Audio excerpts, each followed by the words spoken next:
వైభవంగా రేణుక ఎల్లమ్మ జాతర బోనాలతో తరలివచ్చిన మహిళలు గన్నేరువరం మండలంలోని గునుకుల కొండాపూర్లో గౌడ సంఘం ఆధ్వర్యంలో శ్రీ రేణుక ఎల్లమ్మ జాతర మంగళవారం వైభవంగా సాగింది.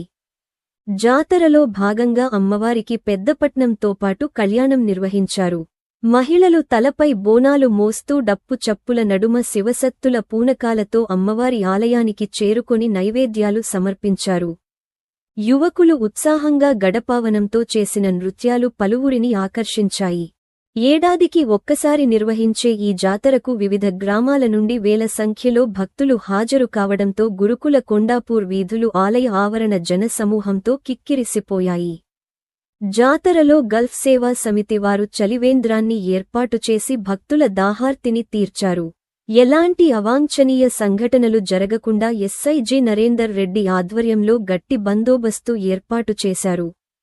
జాతరను విజయవంతం చేసిన భక్తులకు బందోబస్తు ఏర్పాటు చేసిన పోలీస్ శాఖకు ఎస్ఐ నరేందర్ రెడ్డికి గౌడ సంఘం అధ్యక్షులు నేలపట్ల రమేష్, ప్రధాన కార్యదర్శి తాళ్లపల్లి రాజయ్య గౌడ్, గౌడ సంఘం సభ్యులు, సర్పంచ్ సొల్లు అజయ్ వర్మ ధన్యవాదాలు తెలిపారు.